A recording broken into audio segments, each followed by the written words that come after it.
the CDC put out I'm going to say it, a memo talking about rises in poison control calls around ivermectin. Wow. And it went to every state department of health, every licensed physician in that state. So the entire country's doctors in their inbox got a flashing warning about ivermectin causing poison.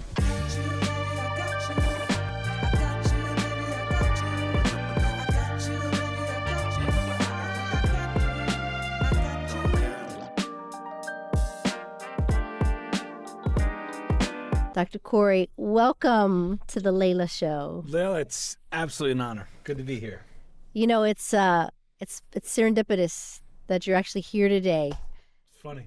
Because you wrote about me today. Will you share what you wrote? I mean, I wasn't planning on writing about you. I knew I was coming to come on your podcast, but I woke up this morning and a couple of colleagues who'd been working on a shedding study that I'd been waiting for them to publish for over a year now. It finally came out. It was accepted by a journal and published. And I think it's a really important study. And I think it speaks to something that you were probably one of the first public people to come out and call attention to. And that study was published today. And so anyway, I had to write about the study because I've done a lot of research on shedding, on the science of shedding, and so I decided to write, put it out on my Substack. And as I was doing it, I just needed to remind everyone for what you did in 2021, calling attention to this. And I think you took some actions, not only calling attention to it, but really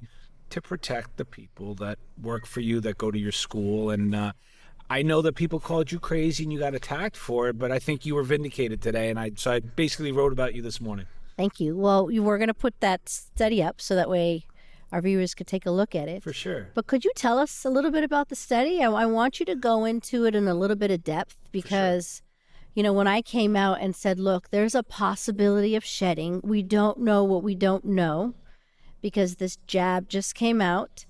And to be careful, because I'm already hearing from qualified doctors, they're telling me anecdotal cases that they're seeing in front of their eyes that you cannot ignore, right? That was my whole thing.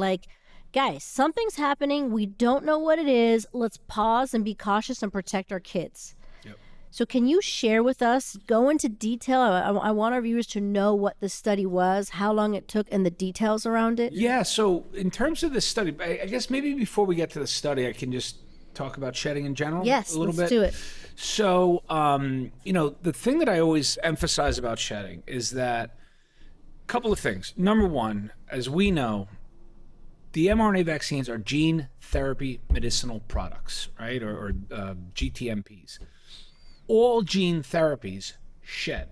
Every single one on the market, there's not many beyond the vaccines, they all shed. They've all been proven to shedding. And in their inserts, it's warned how you have to handle different bodily fluids, secretions, bandages to prevent others from getting exposed. By the way, I brought that up to the media. And again, they tried to blast me and tell me how I was crazy. Yeah. Totally dismissive. I was pointing it at the Pfizer study, and they told me I was cuckoo. Yeah, and it was in the Pfizer trial, right? There was definitely, there was inclusion criteria, or I should say exclusion criteria, where participants had to report if they had been exposed to a pregnant woman who'd been vaccinated or their partner. I highlighted it. Yeah. So, I mean, we know shedding is real. And the crazy thing about that is the FDA has a document from 2015, which literally calls for shedding studies to be done on all gene therapy products. Now, we know they weren't done for these vaccines. Yeah. These things were rushed out under EUA and all that nonsense. But, like you, when the vaccines came out, I didn't know, I didn't really even understand that they were gene therapy. I sort of did, but I actually wasn't paying that much attention to the vaccines at the time because I was really focused on early treatment.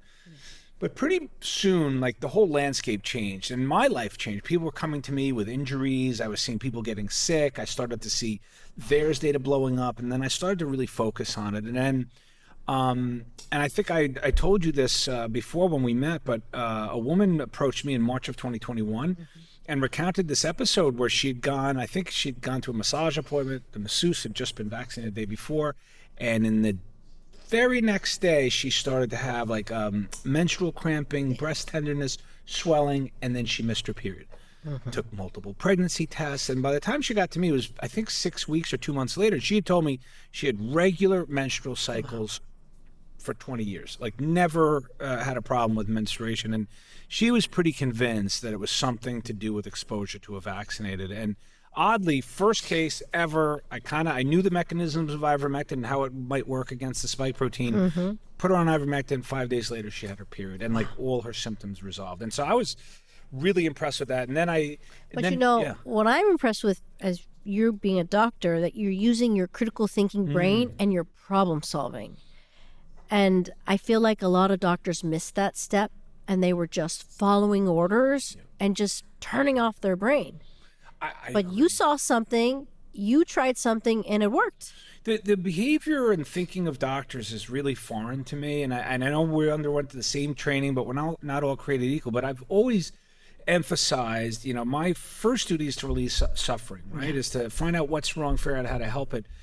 And when I find most doctors nowadays, they wait to be told what to do. And if they don't know what to do, they don't do anything at all. So like, they don't know what shedding is. They don't know how to relieve it. I don't know what's wrong with you. And then, so basically you just refer. Right. Refer, test, do imaging, do blood tests. Right. And, I don't know, waste time. But anyway, so that was a pretty remarkable experience. And then, I went into private practice, and I specialized in the treatment of chronic vaccine injury syndromes and long COVID.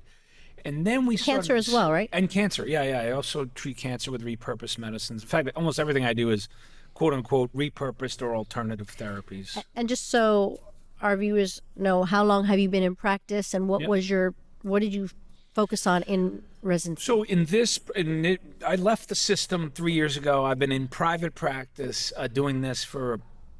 February will be 3 years, so just about 3 years now. And before that, how long were you? Oh, almost about 15 to 20. I was a lung specialist and an ICU specialist. Okay. When COVID happened, I was actually the chief of the critical care service at the University of Wisconsin. Wow. So I was kind of pretty high up there in clinical academia, and I was well known in a subspecialty of my specialty. I kind of was a pioneer in something called critical care ultrasonography, and wrote a textbook and all those good things. So I was well known in my specialty. And your critical thinking skills got you kicked out. Yeah. But, everything's what have you done for me lately? Because I was well liked and respected at that time, but COVID kind of flipped the script a little bit pretty quickly. You were outside the box. I was critically thinking and wanting to do so. But going back to shedding, so at first I got intrigued and then was focused on a lot of other things. And then when I went into practice, my partner and I started realizing that our patients, were starting to recount shedding episodes. And it's not everyone who's overtly sensitive or symptomatically sensitive to symptomatic shedding, but there's a cohort. I don't know why. I know a couple of the characteristics of people who are sensitive. Generally people with lots of sensitivities, mold sensitivities, EMF sensitivities, or just environmental. Weakened immune system, basically. Yeah, and could be weakened immune system, or just some of them, it just seems they're more constitutional. But we started noticing it, and then we started treating it. Ivermectin was one of them. We started using other things too, but shedding became a problem, and I decided to do research. And I came across this wonderful review paper written by a French researcher named Hélène Banoun, and she kind of did the first kind of comprehensive review of what was known. And I just started to write and research, and then so much more data was coming out about what happens after vaccination. The LNPs go everywhere. Spike protein is made in varying amounts. It's lasting for varying durations. It's going into body fluids. We know it's being exhaled in the breath. It's in the breast milk. It's in the blood. And so the picture that I was on, the scientific reality of what these vaccines were doing to the body, was becoming really scary. And what's interesting about the one in the breast milk is that was something I was even speaking about publicly. And I said, look, here's the VAERS database. And a 5-month-old baby died who was breastfeeding. It's there. Where did the baby... There's nothing, when I'm like you, when I saw those VAERS reports, and that's part of my research, when I started looking at that breast milk component, other people had called out there these VAERS reports where, like, your jaw drops as you read them, right? Government database. Baby has a feeding, and literally minutes later goes into anaphylaxis. I've never heard of anaphylaxis from a breastfeed from a baby, right? And then others, like babies having seizures and brain bleeds and stopping breathing and just really horrendous episodes of breastfeeding, which is... how does that sentence even make sense? Horrendous episodes of breastfeeding. It's not supposed to be horrendous, heartbreaking, right? Yeah. And in the study, how many participants were they, and then what? Yeah, so, what different I learned categories? all this stuff, started writing about it. I put out like a massive review. Then my colleague of mine, we started getting reports, anecdotes. Remember, an anecdote is an anecdote. 1,000 anecdotes is data. Yes. And so we compiled all of the different symptoms that were occurring as a result of shedding that people were reporting. This study looked at one of them, and it's actually the most common one, and I call it's menstrual abnormalities, right? So irregularities in the menstrual cycle, either heavy bleeding, no bleeding, irregular bleeding, early bleeding, painful bleeding.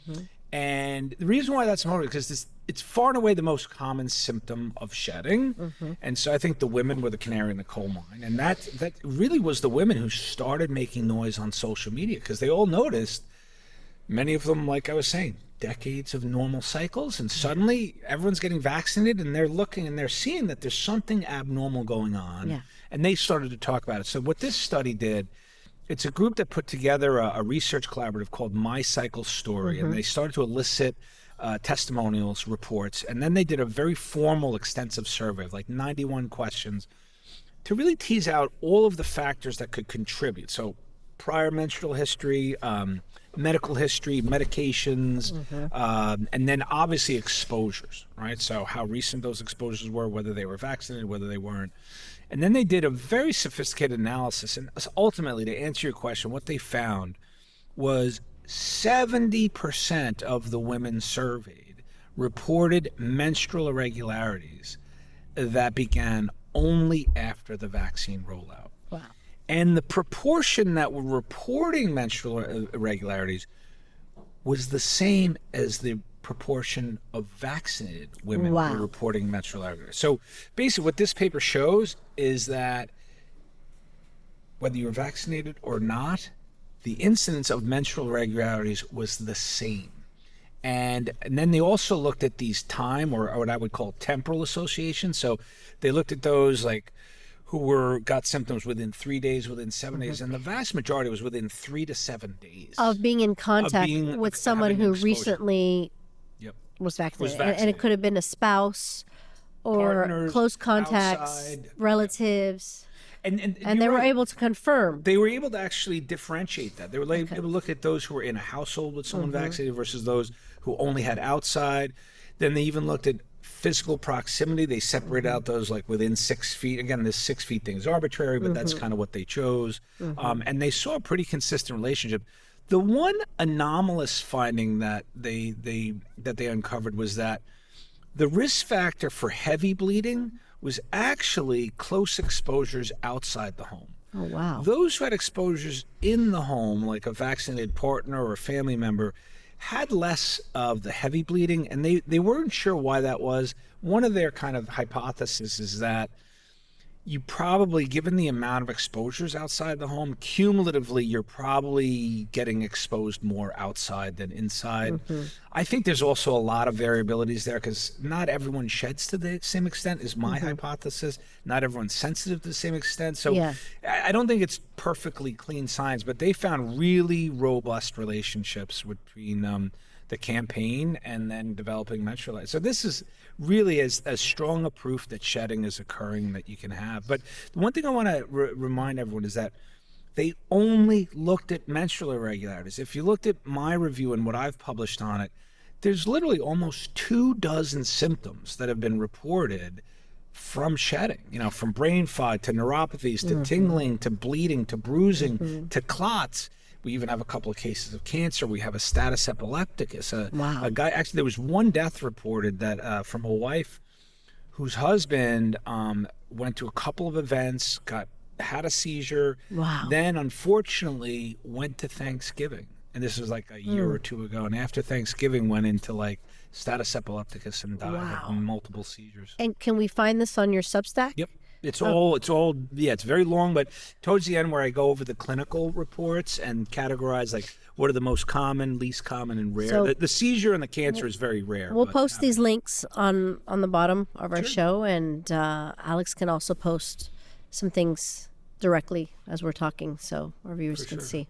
But just to finish, right, that study just basically supports something that you, and I like it, you didn't really know. You were taking, what it sounds like, you were taking an abundance of caution. Like, we don't know what's going on with I these would things. say These those things words. sound In dangerous. abundance of caution, let's be careful until we figure this out. And look, it took 3 years to figure it out. Yep.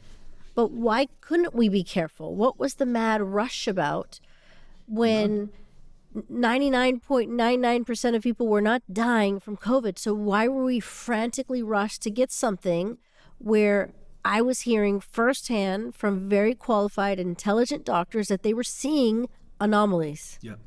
And when you see an anomaly as a doctor, it should be studied. Oh, for sure. But you have to be observant and you have to be questioning. And I think not as many were. They were just told safe and effective, and they ignored everything else as the rantings of crazy people, anti-vax.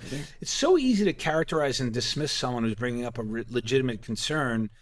They can delegitimize you with any label, with any moniker, and I know they've called you everything, and they've called me everything, but I'm still going to stay clear and dangerous, stay scientific. and nobody's going to come back and report on this. Nobody's going to come back and say, I'm sorry, we were wrong, she was right. No, they're going to leave it out there that I'm some quack, and I didn't trust the science. Same here. And you know what I find? So first, when they're wrong, and they start to realize they're wrong, first they double down. Yes. And they go at you even stronger. But then what I noticed with the vaccine and all of the people who are I would say almost violently and aggressively, I'm going to use the term pro-vax or supportive of the vaccine, screaming on social media, attacking anyone who brought forth skepticism or concerns, right, like you. Yes.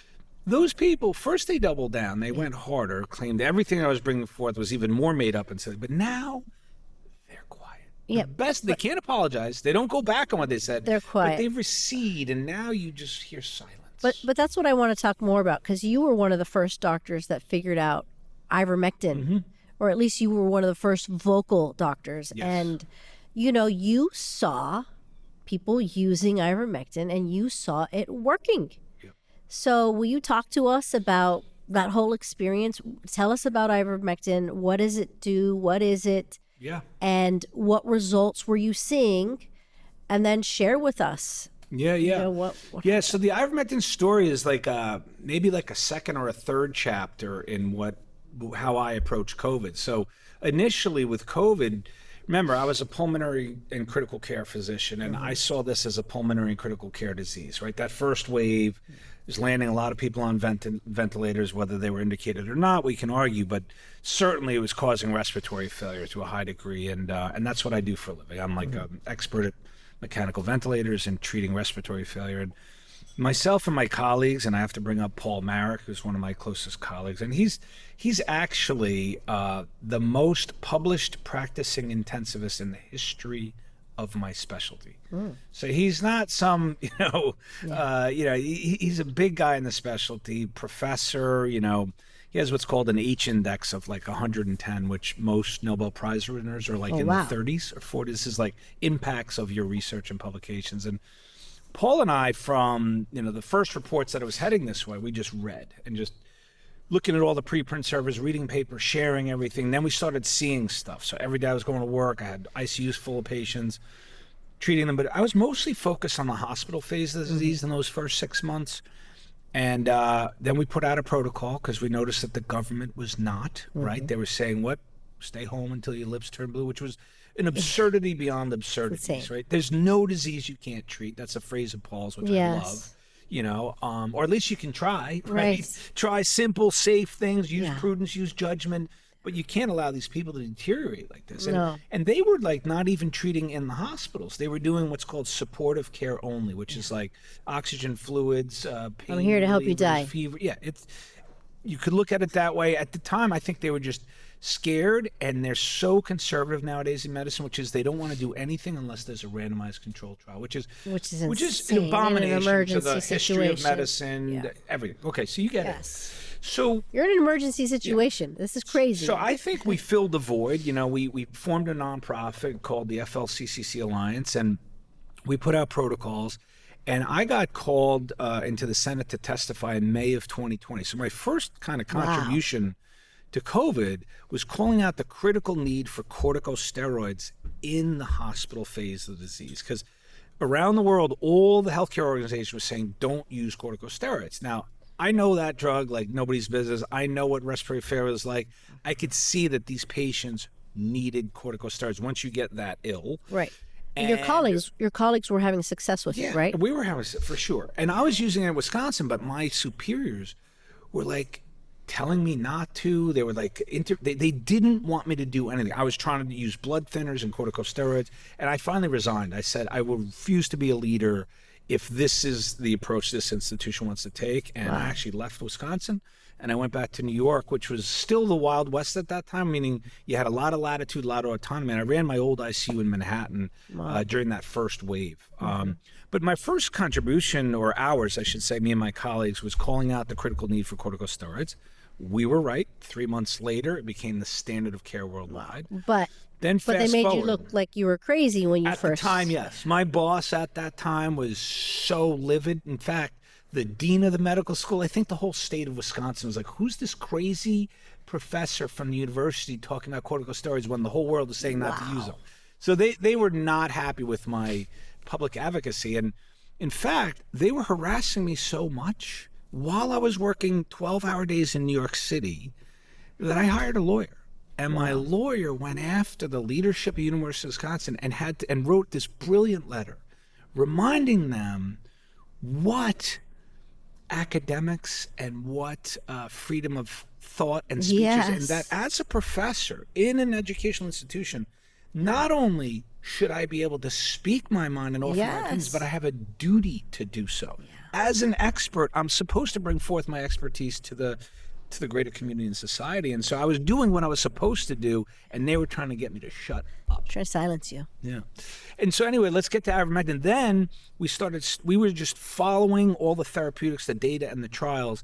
And then in like October of 2020, we just kept seeing reports of ivermectin. And I ended up starting to talk to folks in other countries, and I was hearing stories that you wouldn't believe, like how much they were just obliterating COVID with ivermectin. And the studies were there in support.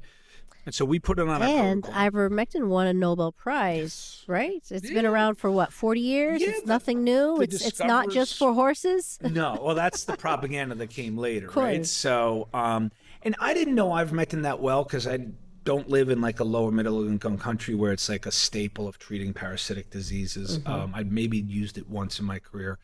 And I started to learn more about it, and the data just kept being overwhelming. So I wrote the initial review paper covering all of the studies. And what was interesting is because on our website, the FLCC Alliance at the time, it had my title as the chief of critical care at University of Wisconsin.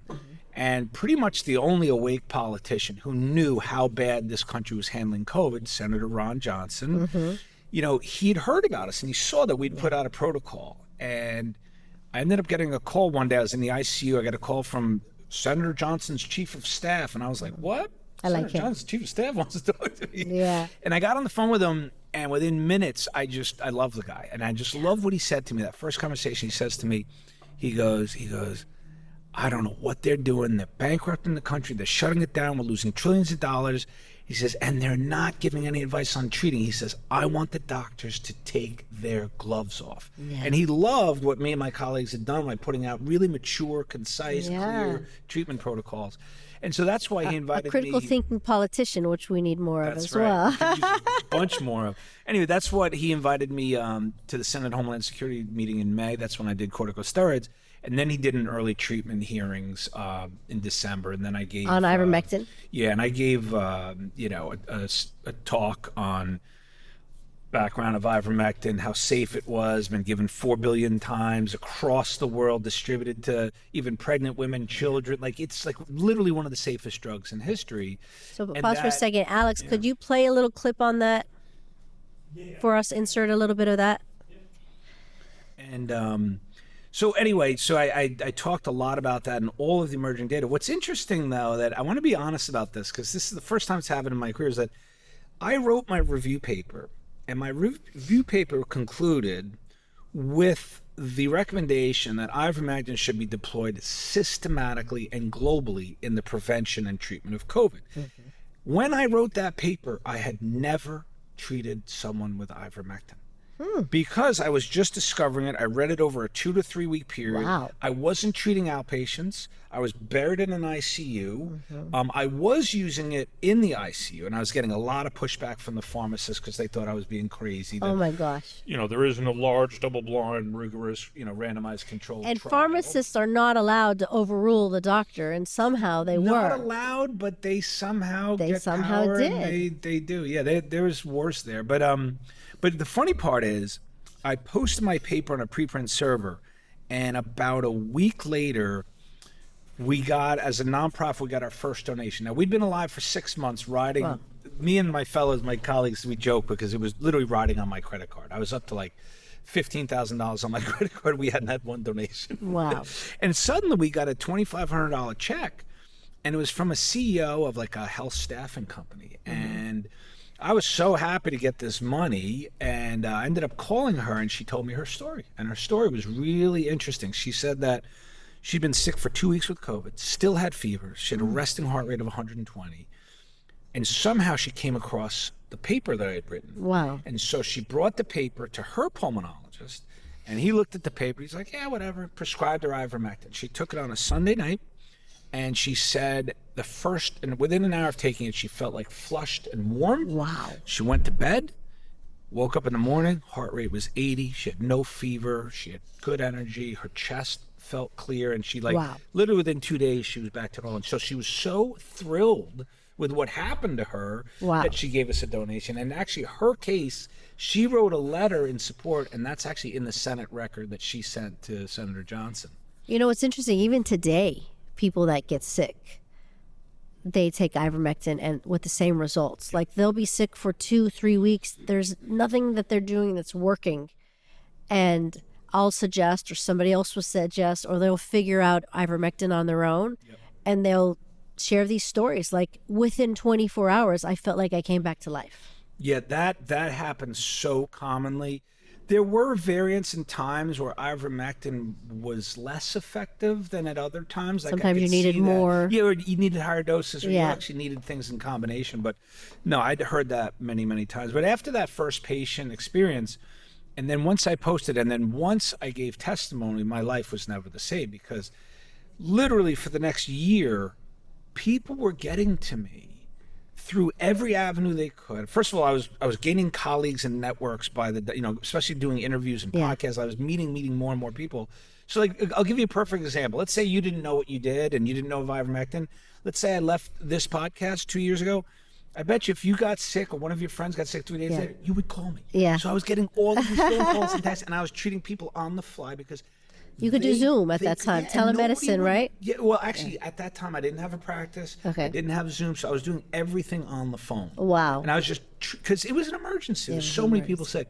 And the other thing that I found is that, as a physician, you can't say no. Like, I found that I couldn't say, there was no one else I could refer them to. Yeah. With some exceptions, but all of us doing early treatment were overwhelmingly And you were busy. allowed at that time, because it was an emergency, to treat over state lines, right? Yes, that's the other key. So I could treat anyone in the country. And so, but it was just a wild time, because you had a solution that more and more people were learning about, yet they couldn't access. And meanwhile, we're kind of doing this almost like an underground railroad, right? Because if you go above ground, I mean, they're demonizing ivermectin. The papers are going nuts. You're full-on propaganda campaign. Yeah. When did Joe Rogan take ivermectin? And was it because of you? Was it because of you? Yes, it was. I think it's because of our work. I was on Joe in June of 21, but I'll tell you, because I think it's important to tell Joe's story. And I don't even know if Joe knows this, but in my book, I write about the horse dewormer PR campaign. And it took me a while to figure out that campaign, but I finally figured it out. I have the entire sequence of what happened with that campaign. So I'll run it through briefly. Sure. Mid-August 2021, a report comes out of pharmaceutical data showing ivermectin's prescriptions were skyrocketing in the U.S. They went from like here pre-pandemic. There was a blip in December when I gave my, and then the spring wasn't so bad for COVID, but the summer of 21 was Delta. and they were just skyrocketing. Yeah. And I think that report spooked the other side. Okay. They saw that too many doctors were prescribing, too many papers, and they can't have that because they don't want you to learn from your lived experience that something works. And they've got an emergency exception for the COVID shot. Yes. And if there was an alternative out there that was actually helping people, they would lose their... Yeah, if they played by the rules, that's what would happen. But Yes. yes, you're right. So they were afraid, I think, for ivermectin, not only from regulatory, but also profit. But so as a response, they needed to put down this ivermectin craze, let's call it. And what they did was so devious.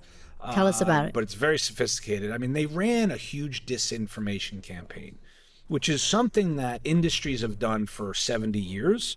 When science emerges that's inconvenient to their interests. So the industry that invented disinformation tactics was actually the tobacco industry when science came out showing that it was causing cancer. Wow. So they ran a disinformation campaign against the science showing cancer. A more recent example of a disinformation campaign is when the NFL attacked the guy who discovered and wrote about chronic traumatic encephalopathy, right, from that was happening to football players. So they all have these types, but pharma practice it better than anyone. And pharma has the agencies in their pocket. And what happened was the FDA kicked off that campaign with that tweet. And I maintain, without proof. When was that tweet? That tweet's the... you're not a horse, you're not a cow, stop it, Joel. So that was August 19th, 2021. Wow. A week after this report came out. And that tweet, obviously, became the most popular tweet in the FDA's history.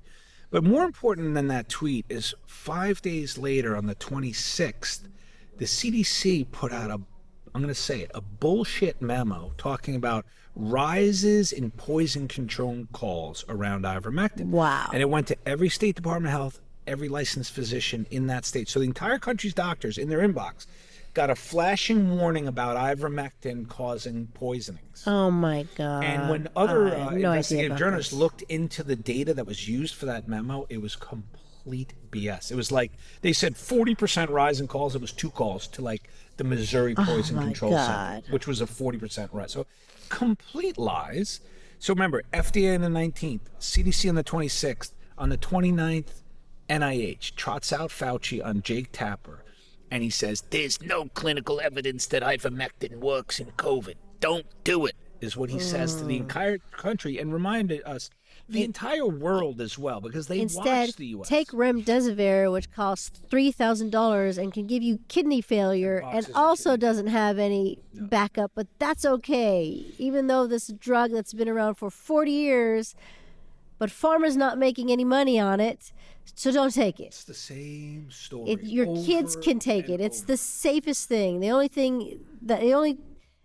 only animals have to be careful, because if you're a certain type of dog, you shouldn't take ivermectin. You know that. That's great. Yeah. But everybody else is... Border collies will get very sick from ivermectin. Yeah. That's But those border collies. everybody else is perfectly safe, including a 2-year-old child. But no, they can demonize anything. So when did Joe Rogan take So it? that's the thing. So the third event, which is the NIH on the 29th, what happened next is after those 3 moves by the FDA, CDC, and NIH. So strategic. Suddenly the media, you couldn't turn on a television or a radio or read a newspaper without the word horse dewormer appearing out of the mouth of a late night talk show host, a daytime newscaster. Wow. Everything was so strategic. And I'm watching this stuff. And that started to get saturated right after the Fauci interview, and then Joe Rogan gets COVID September 3rd. So literally 3 days into the horse dewormer campaign, he announces he gets COVID, and even worse, he announces he took ivermectin. So what happened? The entire media pivots, focuses on Joe, and they just start killing Joe Rogan. Now, I think they chose a formidable foe because Joe's well respected. Yeah, very everybody well loves known, him. carries a lot of weight. He's a smart guy, he's a reasonable guy. And I think that helped, but boy, they put him through the rigor. So anyway, that's why I wanted to talk about Joe. They still picked on the wrong person, because it's like, it's kind of like what they tried to do with me. They tried to cancel me, and they did everything that they could to obliterate me, but thankfully, my husband and I sold a company in 2018, so I had the finances to back up the millions of dollars that they cost me. Yeah. But Joe Rogan is a powerful guy. He could back up what he said. And so you can't cancel Joe Rogan. But at least now the world is hearing another side, which is, wait a minute, maybe I don't need to be scared of this. And maybe this is propaganda. That's the most important. They needed to hear another side, just the repetitiveness and the narrow narrative that they were sticking to, despite all of the data showing that it was, you know, the whole safe and effective thing. And by the way, so I wrote the book called The War on Ivermectin, and it's inspired and structured thematically around a very short. Is it on Amazon? It is, yeah. Alex, let's put that book up, The War on Ivermectin. Yeah, and so it's structured around an article called The Disinformation Playbook, where they describe the tactics used by industries when they have to obliiterate inconvenient science. And I thought ivermectin was like an incredibly powerful case example of when industries deploy disinformation. There's no side effects from ivermectin. There's nothing that I could find. Yes and no. I mean, it's so rare. But basically, here's what I would say is what the WHO says is that side effects are generally minor and transient. So I get people with a little bit of vision problems. It doesn't matter. You reduce the dose or you stop, the vision problems go away. Yeah. Every once in a while, you'll get a diarrhea or a nausea, but I've never had, and once I had a patient with a rash, and once I had a patient who got drowsy, but this is out of thousands of patients. But if you get a rash, it's probably because you're having a Herx reaction because you're detoxing, you know? If you're a little nauseous, it's the same thing. It's because, you know, you're killing stuff, it's coming out of your body, and the toxins are releasing, and you get a little nauseous. That's not really a bad side effect. It's literally one of, if not the safest medicine in history. If you look at pharmacological databases, I mean, the amount of adverse event reports and or deaths reported, like ivermectin, in history, there's been like 16 reports of death associated with it, but an expert toxicologist reviewed all of them. He found not one credible evidence of one death directly related to it. It's probably to the drug. other It was stuff probably going from the on. parasites to die off. And, anyway, so you get it, but yeah, it's the only drug safe. that I'll take. Like, I'm a very anti-pharmaceutical, but it's the one that the second I come up with something, I'm like, taking it, and I use it for anti-parasite cleanses. Here's the thing. Like, I don't know if you would consider it organic, but it literally comes from the soil, right? It's made by a bacteria. And by the way, the discoverer, Professor Satoshi Omura, who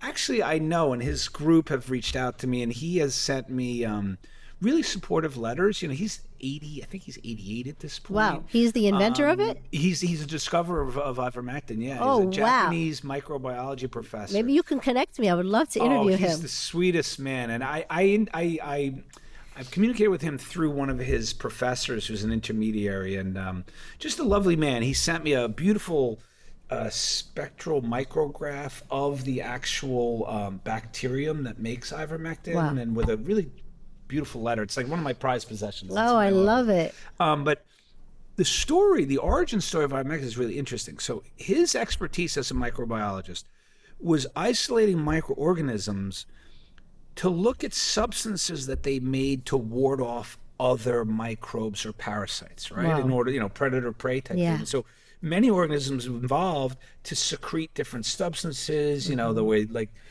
poisons, right? Like snakes with poison, all sorts of things. So he was studying those, and he was on a golf course outside of Tokyo or Kyoto, I'm not sure. But he's on a golf course, and he's digging through collecting soil samples, and he found this one bacterium, which was later named Streptomyces ivermectin, because that's the parent compound of ivermectin. But when he took it back to the lab, they noticed that the bacteria on the plate, I can't remember how they did, but they noticed that all the worms were dying off. And so they realized that it was a very potent kind of wormicide is what I'll call it. And what's interesting about that is that bacterium, Streptomyces ivermectin, has never been found anywhere else in the world. Wow. But in Japan. So you have this microbiologist who's doing this one specific thing, and he finds a bacteria. Like, if he had been, Guatemalan or, or Indian or Russian, he never would have found ivermectin. He had to have been Japanese. And so I just love that story. I think it's really cool that they've never found that actual species of bacteria anywhere else. That's amazing. Yeah. And you use it to help cancer patients. Yes. Can you tell us about that? Yeah, so yeah, let's go back to the fact that it's a broad antiparasitic, right? Yes, So it won the Nobel Prize because it effectively rid the globe of two disfiguring diseases. One is river blindness, where many people by the age of 40 in like Africa and other regions were blind, right? And so there's the famous statue, I think it sits outside the UN or the WHO, there's this statue of a young boy leading an elder, hunched over with a stick, because in Africa, that's how they help the blind people. So the young children. And they were all getting blind. And they're all getting blind by 40. Many communities there, they were all blind. And so it restored the sight to millions of people. Because it's killing the parasites, all of a sudden you can see again. And then elephantiasis, otherwise known as lymphatic flow, right? Remember the huge swollen legs and the wolves, and it cured that. And so because of its major impacts on human health, like you mentioned, right? Him and then someone from Merck, a professor from Merck, because what Merck did is they helped Amura purify and make more safe and potent the compound. So changed ivermectin to ivermectin. And so there was some processing done there, but it's still a natural substance ultimately. And they ended up winning the Nobel Prize. But here's the thing. So to your point, it's a broad antiparasitic. Then about 10 years ago, they started noticing that it was stopping replication of about a dozen RNA viruses. So influenza, polio, measles, HIV, dengue, West Nile. Like these studies were showing that at least in the lab, if you expose them these viruses to ivermectin, it would stop that. Wow. There's also some evidence that it works against some forms of bacteria. So it's a pretty broad antimicrobial.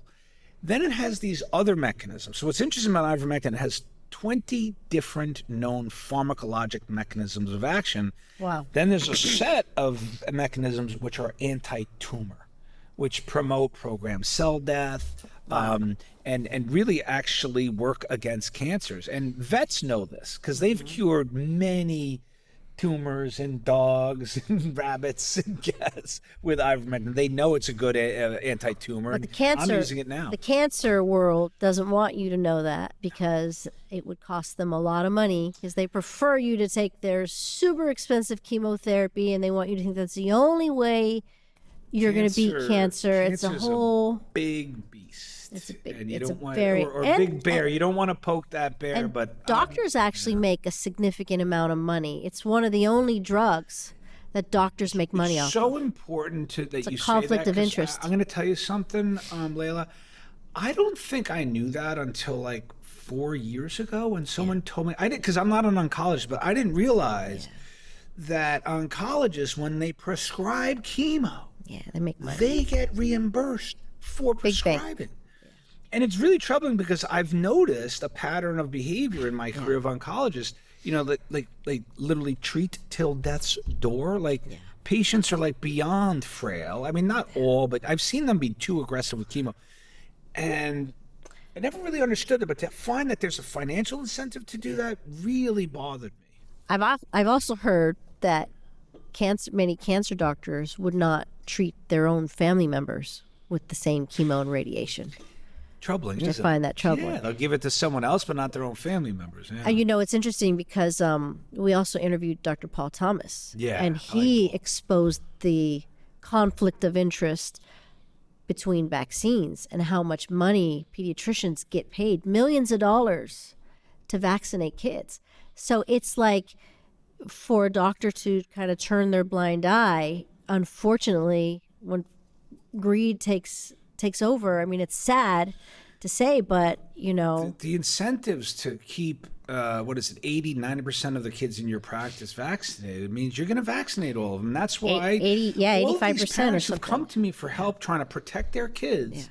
Because they can't get their kids to school unless they get an exemption or they move to Florida. Or they move to Florida, Centner Academy. That's right. We allow a religious exemption and we do not mandate vaccines. I think I got to tell you, more school administrator, a lot has to happen. And Bobby talks about this, how much money these doctors get. And so you find these doctors kicking parents and kids out of their practice. They do, yes. Because they don't want to get they're vaccinated. missing their $400 rebate per child, and that adds up. It's beyond absurd. But Paul Thomas should deserve so much respect and admiration. I mean, he really stood up. He paid the price. He did. He did the work. He did the science the to study. show Over 15,000 I mean, patients. he knows the truth. And unfortunately, he was attacked for the truth, which, by the way, is one of the disinformation tactics. It's called the Blitz. Yeah. The Blitz is when they target researchers putting forth inconvenient data. Yes. And so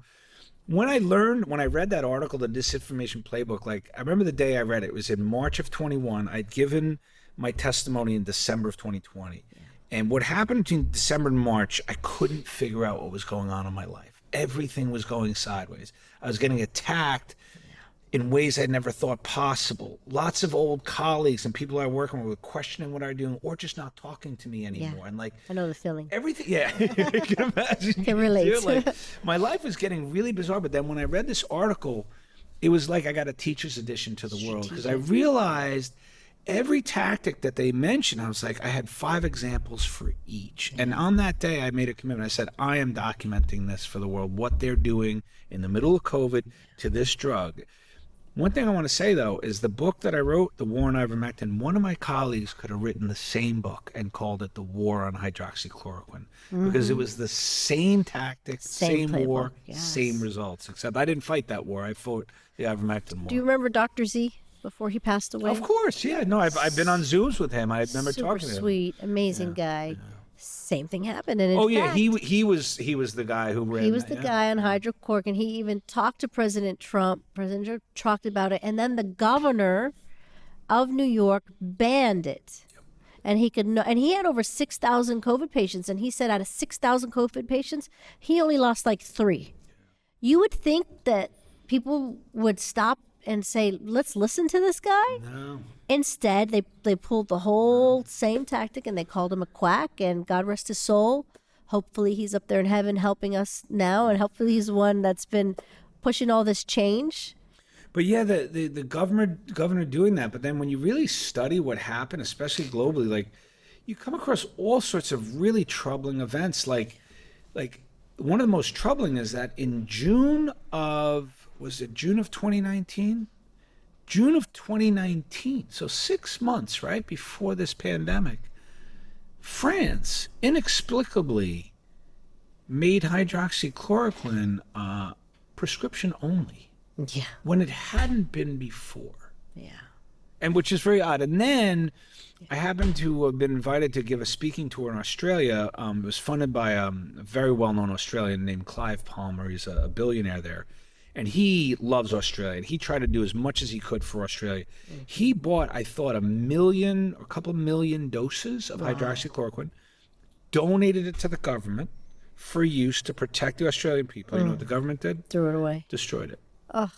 Destroyed it because it didn't work. And we have all the records of Fauci admitting that it works, years ago. And, of course. And, I mean, we know that story, but it gets pretty repetitive and pretty dark. But and even compared to ivermectin and hydrochloroquine, I think ivermectin was even more gentle on the body.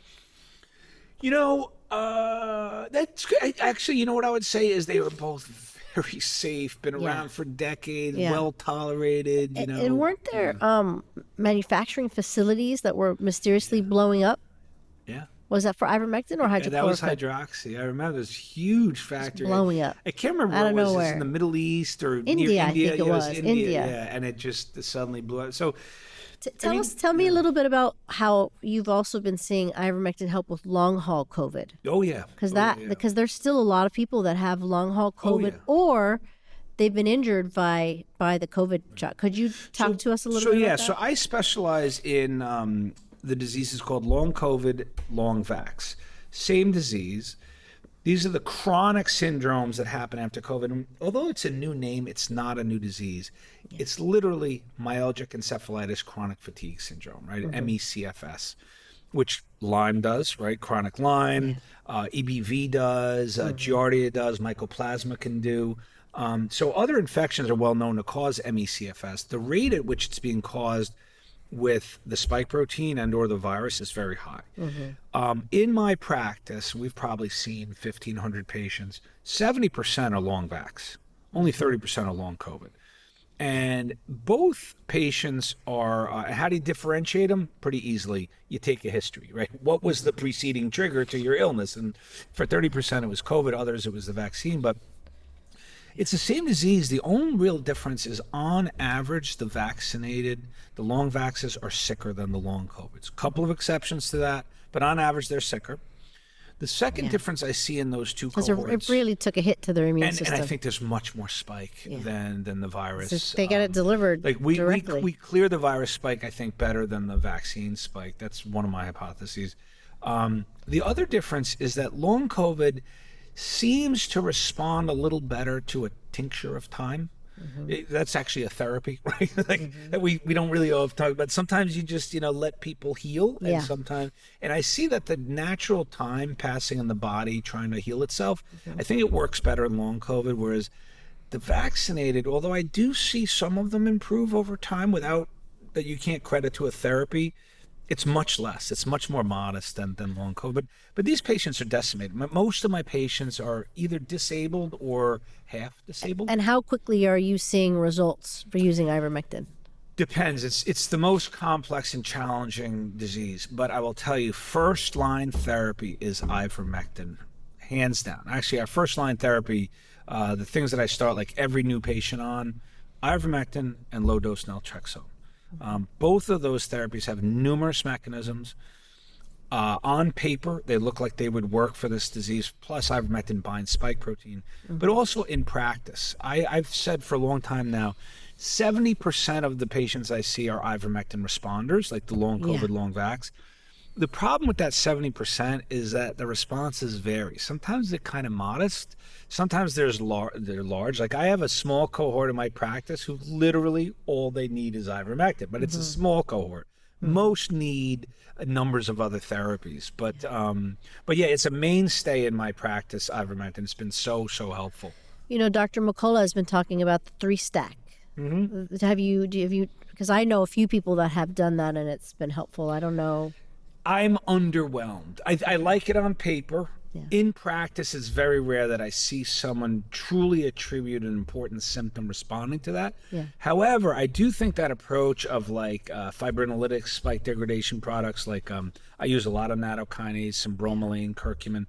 Yeah, that's pretty much what helpful. it is. I think those are helpful in kind of in combination or in concert with other therapies. In and of itself, trying to isolate the impacts of them, I've been really underwhelmed. I've had a couple of patients who were like, wow, that really helped me, but they're a small minority from the patients I see. And at we have a wellness center, of course, you've been there today. We've put people on the EBU, and that's been very helpful for them as well. I've seen that help my patients as well, for sure. The problem with that, Leila, and I'm sure is that, I do telehealth, so I see patients all over the country. And the sad thing about my patient population is that many of them are disabled to half disabled. And they can't afford it. Finances are a problem. Some of them have lost work. And that's there's so much sadness around my patients because the coercion, the loss of employment, now the loss of health and functioning, finances are tight. And then I also see people in rural areas where they can't really travel to get some of these more kind of advanced therapies, but which I know are helpful. It's like $2,000. But for those, for those who can, certainly, we'll recommend them. But it's unfortunately just not a scalable therapy like ivermectin is, right? So what would you tell anybody that's watching this show that's on a budget and they can't afford, the EBUs and the fancy stuff? Would ivermectin be try that first? Because it is very cost effective. Yeah, ivermectin and LDN for sure. If you don't get benefit from that, you kind of need some expertise. And even with just those two,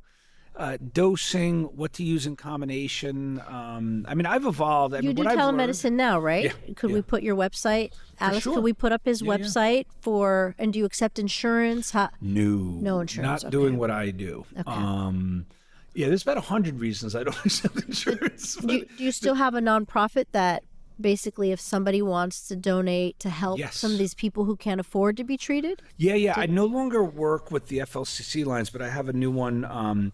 The present name is called Rebuild Medicine, and it's really actually focusing on bringing to the forefront repurposed drugs, research into repurposed drugs, and policies around repurposed drugs. Because, the Achilles heel of the entire pharmaceutical industry is repurposed drugs. And I'm sure your listeners know what a repurposed drug is. It's an off-patent drug, right? And because the patent expired. Patent expired, right? And now it's free game. They don't like those. The obscene profits are gone. It's not that profits are gone, right? You can make money off ivermectin. Sure. You just can't get obscene profits from it. You can't charge $3,000 a pill. So they're always coming up with a shiny new patented profitable pill, and then they denigrate the older medicines, right? And so, and then they bury other medicines that they'll never be able to patent, we don't know, right? There's a lot of non-patented therapies that are dismissed, distorted, suppressed, and so I think that's such an important part of restoring the health, of being able to restore health and treat disease. We need a much wider array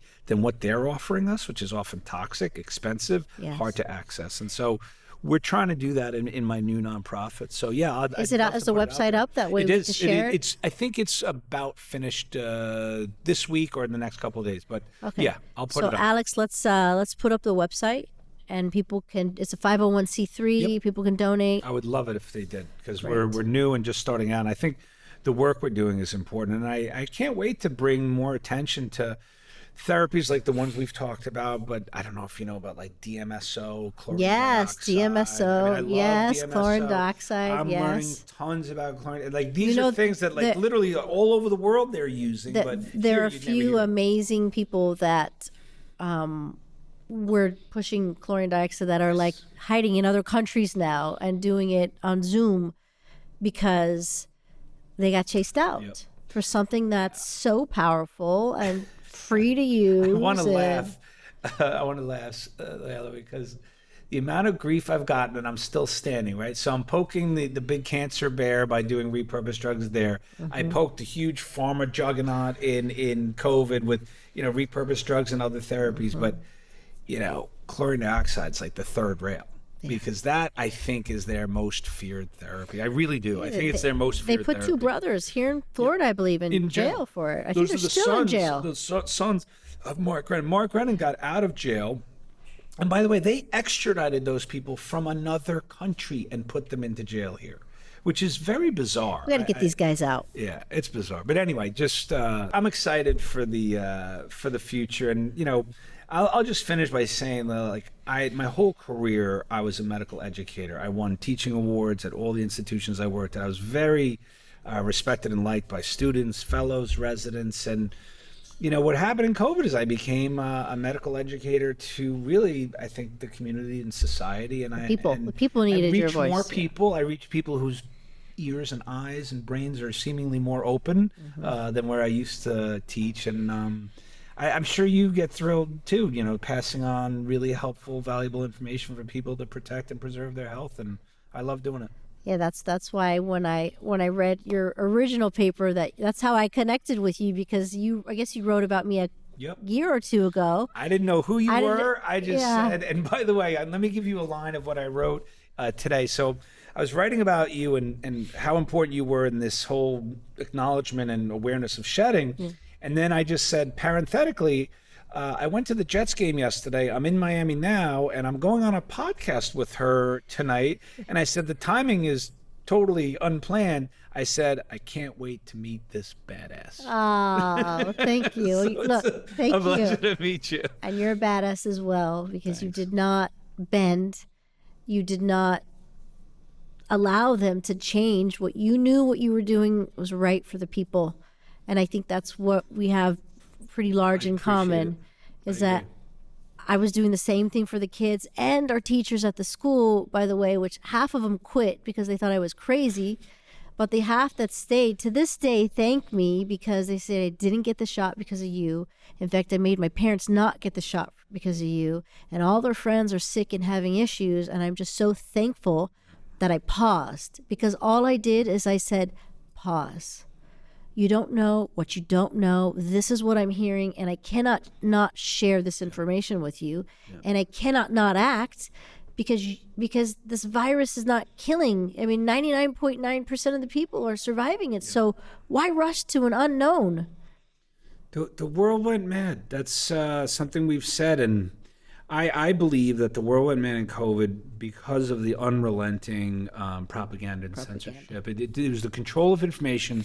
People didn't know who to believe, what to believe. I think they trusted what they thought were trusted sources who weren't trustworthy, and it made them behave very bizarrely, and then it made them behave, anyone who said anything different, very negative, right? And that's, I think, why we got attacked.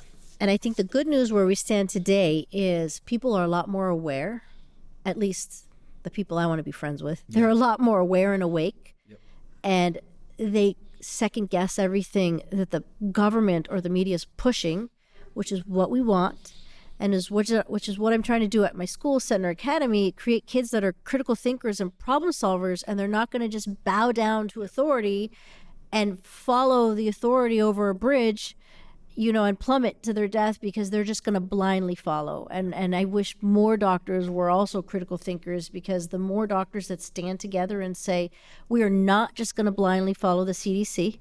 And that's what I did, by the way. The CDC sent a 200-page document and I threw it in the trash because I was not going to follow their insanity.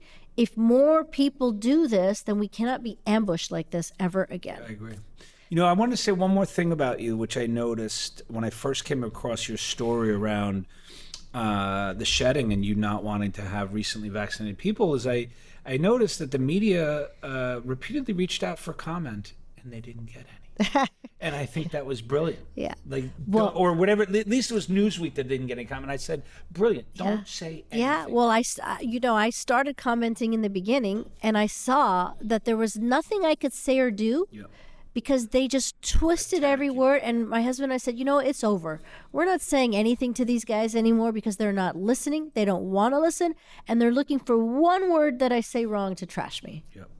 And they want to put a face to a name so that people can focus on you instead of focus on the policy. Ask questions. Why would this, instead of focusing on the woman, what is she thinking? How did she come up with this policy? Just ask the question. You might not like the policy, but just try to understand. Think about the idea, not the person. Right?